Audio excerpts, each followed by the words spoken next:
Hello बच्चों, नमस्कार। मैं विराम फिजिक्स क्लास 11 में वृत्तिगत जो चैप्टर चल रहा है उस चैप्टर में लेक्चर नंबर 11 में बहुत इंपॉर्टेंट न्यूमेरिकल प्रॉब्लम बता रहा हूं। प्यारे बच्चों, यह याद करना है, इस वीडियो को या इस लेक्चर को बार बार सुनना और लोगों को सुनाना बहुत ही यूजफुल। न्यूमेरिकल में एनसीईआरटी बताया जा रहा है जो कंपटीशन के लिए बहुत इंपॉर्टेंट है। एनसीईआरटी के बुक में आपका होगा 5.40। प्यारे बच्चों, बहुत ही इंपॉर्टेंट न्यूमेरिकल है। इसके आधार पर आप सिखाएंगे आपको अच्छी तरह से, आपके दिमाग की बत्ती जल जाएगी। न्यूमेरिकल के लिए ऐसे प्रॉब्लम कंपटीशन में आते हैं। इस लेवल का जो प्रॉब्लम है आपका लेवल है प्यारे बच्चों, कंपटीशन का है। अगर ये सवाल आप अच्छी तरह से सीख जाएंगे तो निश्चित रूप से प्यारे बच्चों आप आने वाले कंपटीशन में, बोर्ड में हर एक प्रॉब्लम को सीख जाएंगे। आइए सबसे पहले तो इस सवाल को मैं पढ़ता हूं। आर त्रिज्या का एक पतला वृत्तीय तार अपने ऊर्ध्वाधर व्यास के परितः कोणीय आवृत्ति ओमेगा से गुणनगत कर रहा है। यह दर्शाइए कि इस तार में कोई मणिका का मतलब कोई हल्की वस्तु होगी, कण होगा, जो omega less than R equal to √G/R के लिए निम्नतम बिंदु पर रहती है। फिर दूसरा पॉइंट कर रहा है, यदि ओमेगा √2G/R के लिए यह केंद्र से मणिका को जोड़ने वाला त्रिज्य सदिश ऊर्ध्वाधर अधोमुखी दिशा से कितना कोण बनाता है। घर्षण कोण को उपेक्षित मानिए। सबसे पहले आपके अंदर से मैं डर निकालना चाहता हूं प्यारे बच्चों। अधिकांश बच्चे जो हिंदी मीडियम के हैं उनको, या इंग्लिश मीडियम वाले जो बच्चे हैं, तो उनको एक समस्या आती है कि एनसीईआरटी की भाषा समझना।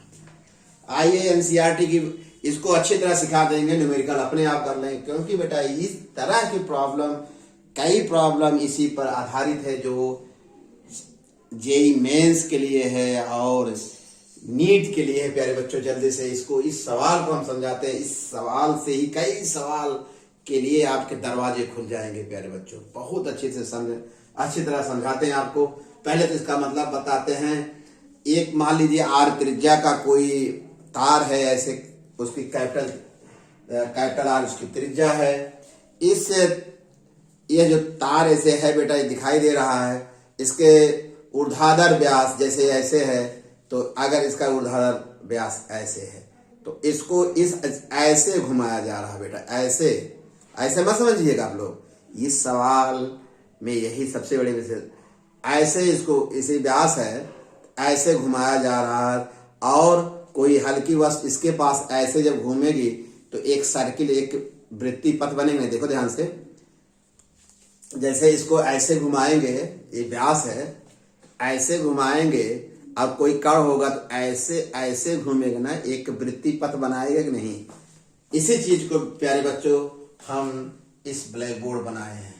इसको पहले वर्टिकल ऐसे घुमाएंगे, जो कण होगी, जो मणिका है, एक देखने स्मॉल आर त्रिज्या का पथ बनाएगी कि नहीं बनाएगी। तो सबसे पहले जो चित्र बनाए उसको समझिएगा अच्छी तरह से। मान लिया कैपिटल आर का दिया गया है, कैपिटल आर त्रिज्या का एक तार है और जिसका केंद्र ओ है। कैपिटल आर माने यहां से यहां तक। और इस जो वृत्ति जो तार का जो छल्ला बना है, इसको ऊर्ध्वाधर या छेद हो जाएगा। देखो जैसे ये होगा तो ये क्या होगा, वर्टिकल एक्सिस से होगी। इसके प्रत्यय ओमेगा कोणीय वेग से घूम रहा है, ये ऐसे से घुमा रहे हैं। और फिर एक मणिका है, मान लीजिए यहां है, इसके पथ पर यहां है, ठीक है। और केंद्र से ये जो मणिका है, ये इसका जो P एक मान लीजिए मणिका बिंदु P पर है पथ पर, और इसका जो नॉर्मल होगा तल के लंबवत होगा, तो अर्थात केंद्र से जाएगा हमेशा। यहाँ कोण, यहाँ आपको पता है कि 90 कोण बनेगा। ये पूरा कितना बनेगा यहाँ तल से, आपको पता 90 डिग्री। और जो इसकी इस मालिका की जो प्रतिक्रिया होगी केंद्र की तरफ कैपिटल एन मान लीजिए, और ये त्रिज्य सदिश होगा ये, और यह त्रिज्य सदिश ऊर्ध्व से कितने कोण पर हमने मान लिया, थीटा कोण पर। बात क्लियर हो गई। देखो अब ऐसे ऐसे गत कर रहा है, ऐसे यहाँ ऐसे ऐसे घूम रहा है ना, व्यास के परता घूमेगा, प्यारे बच्चों ऐसे घूमेगा। समझिए इस सवाल को, बहुत ही इंपॉर्टेंट सवाल है। इस सवाल को पढ़ने के लिए बहुत दूर दूर तक लोग जाएंगे, लेकिन इसको जो समझ ही लीजिएगा। ऐसे घूम रहा है तो इसका माने जो कण मान लीजिए कण है, यह कण भी ऐसे घूमेगा तो एक सर्किल बनेगा ऐसे। तो यहां से जो होगा इसकी जो तीस सदिश ऐसे होगा, अर्थात यही तल की प्रतिक्रिया भी होगी, किधर होगी, केंद्र की ओर होगी। हो गया बेटा। मान लिया कि ये जो त्रिज्य सदिश है ओपी, ओपी क्या बेटा, त्रिज्य सदिश है जो सवाल कर रहा है, मालिका को केंद्र से जोड़ने वाला, मालिका को केंद्र से जोड़ने वाला यही त्रिज्य सदिश होगा, और यह अविलंब प्रतिक्रिया का भी काम करेगा। और जब ये घूमेगा ऐसे ऐसे तो ये स्मॉल आर त्रिज्या का एक मान लीजिए क्या बनाएगा, वृत्ति पथ। अब बेटा इस कण घूम रहा है इसके साथ घूम रहा है, तो कहीं डांसिंग तो कर नहीं रहा, अर्थात ये संतुलन में बना हुआ हमेशा घूमते समय। तो यहां पर ये जो नॉर्मल कैपिटल एन है, इसका अगर ये कोट थीटा तो ये भी कोट थीटा होगा, कहीं हाँ सर समझ में आ गया आपको। अब थीटा के साथ एक कंपोनेंट क्या होगा, एन कास थीटा, और इसका जो दूसरा कंपोनेंट होगा क्या होगा, घटक जो होगा R N sine theta. N sine theta क्या करेगा, देखिए संतुलन के लिए क्या क्या करते हैं दोनों कंपोनेंट। संतुलन के लिए जो एन साइन थीटा होगा वो क्या पर है, इसको वृत्तिगत करने के लिए, जो कण यहाँ है इसको वृत्तिगत करने के लिए, सर्कुलर मोशन के लिए आप केंद्र बल प्रदान करेगा। कहेंगे सर सही है। और ये एन कास थीटा उसके भार को संतुलित करेगा, किसके, मालिका के भार को संतुलित करेगा। आइए प्यारे बच्चों और अच्छी बात बता देते हैं। यहां आप लिखेंगे चूंकि एन साइन थीटा मालिका को क्या वृत्तिगत चूंकि घूमेगा, तो वृत्तिगत करने के लिए ऐसे नहीं घूम रहा बेटा, मालिका बताएंगे ऐसे घूम रही है, ऐसे घूम रही है। आप लोग थोड़ा, यही तो सवाल है, यही सवाल में जो तार है यार ऐसे घूमेगा, मालिका इसके साथ ऐसे ऐसे घूमेगी, ऐसे ऐसे, ये तो ऐसे ऐसे घूमेगा, मालिका ऐसे ऐसे घूमेगी, समझेंगे ना। हाँ सर बहुत बढ़िया। अब क्या किए हैं, अब होगा, अब केंद्र बल क्या होगा, M V square by R, M V square by R. तो वृत्ति पथ ऐसे बन रही है बेटा, इसकी त्रिज्या हमने स्मॉल आर मान लिया, हो गया यम, और इसका वेग है जो जिस वेग से घूम रही है। चूंकि हम त्रिज्या के पदों में इसको लिख देंगे रेखीय वेग को, तो आर स्क्वायर ओमेगा, ओमेगा का ये कट जाएगा तो बचेगा ये क्या हुआ, इसका घटक हुआ जो आप केंद्र बल प्रदान कर रहा है। दूसरा क्या हुआ, यन कास थीटा मालिका के भार को बैलेंस करेगा। अब फिर हम लोग बहुत पहले से यह बटा यह करते चले आए हैं, कहेंगे सर सही कह रहे हैं आप, बहुत सवालों में आपको सिखा चुके हैं। समीकरण 1 में 2 का जल्दी से भाग दे दो, ये हो जाएगा tan थीटा बराबर, ये समीकरण 3 बन गया। मुझे विश्वास है कि सवाल इतना अच्छा सवाल है, आपको बहुत अच्छा समझ में आ रहा है, यहां तक कोई प्रॉब्लम नहीं बेटा। अब चूंकि स्मॉल आर जो वृत्ति पथ की त्रिज्या है, ये मालिका कहीं भी हो सकती है, ये घट बढ़ सकती है। स्मॉल आर को कैपिटल आर के पदों में लिख दो, क्योंकि कैपिटल आर दिए गए सवाल में है, तो इसलिए इसके कैपिटल स्मॉल आर ज्ञात करने के लिए क्या करते हैं, देखिए यहाँ पॉइंट बना लिए सी, त्रिभुज लेते हैं ओ, यहाँ पी है, ओ पी सी में साइन थीटा बराबर, चूंकि ये त्रिज्या मालूम है आर, ये भी निकालना चाहते हैं, तो ये चूंकि थीटा होगा तो ये लंब का काम करेगा, चूंकि 90 अंश बना तो ये कर्ण का काम हो गया बेटा, ये लिखा दीजिए। अब इस आर का मान समीकरण 3 में रख दीजिए, कहेंगे बहुत अच्छी समझ में आ गया। इसको हल करते बेटा रख कर यहाँ तक आ गए। अब tan थीटा को sin थीटा बटे cos थीटा में, तो एक इससे कट गया, अब रिवर्स कर दिए आ गया, तो इसका ओमेगा की वैल्यू निकाली, ए आ गया क्या, omega equal to under G upon R कास्ट के, समीकरण नंबर 5।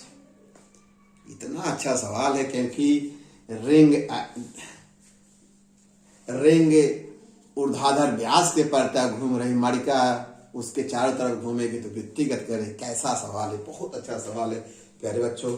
स्वयं देखिए, लोगों को कहिए इस सवाल को देखिए और समझिए कितना अच्छा सर जी सिखाए हैं। आइए बेटा, ये क्वेश्चन नंबर कितना है, समीकरण नंबर 5 बन गया।